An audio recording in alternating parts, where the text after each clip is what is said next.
Hi అండి. One more mini vlog. Tiffin చేయడం complete అయిపోయిన తర్వాత వంట అయితే స్టార్ట్ చేసేసాను. ఈరోజు మా ఇంట్లో కర్రీ వచ్చేసి చేపల పులుసు.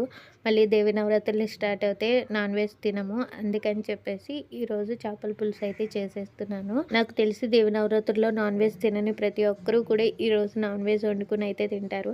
ఎందుకంటే 9 days వరకు మళ్ళీ నాన్ వెజ్ వండుకోం కదా, ఈరోజు వండుకుని తినేద్దాంలే అనుకుని నాకులాగే ఆలోచించి మీరు కూడా వండుకుంటారని నేనైతే అనుకుంటున్నాను. వంట అది కంప్లీట్ అయిపోయిన తర్వాత యథావిధిగా గ్యాస్ అది కూడా నీట్గా తుడిచేసుకుని గిన్నెలు కూడా క్లీన్ చేసేసాను. బట్టలు అయితే ఉతకలేదు, ఎండ ఎక్కువగా ఉంది కదా, కొంచెం తగ్గాక ఉతుకుదామని నిన్న ఆరబెట్టిన బట్టలన్నీ కూడా నీట్గా మడత పెట్టుకుని ఎవరి బట్టలు వాళ్ళ కబోర్డ్స్లో నీట్గా సర్దేసుకున్నాను.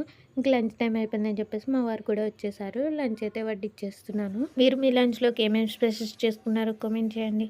నేను చేసిన చేపల పులుసు అయితే టేస్ట్ అదిరిపోయింది. రోజు తినే కంటే 2 ముద్దలు ఎక్కువగానే తినేస్తాను. ప్లీజ్ వీడియో నచ్చినట్లయితే లైక్ చేయండి. Thank you for watching friends.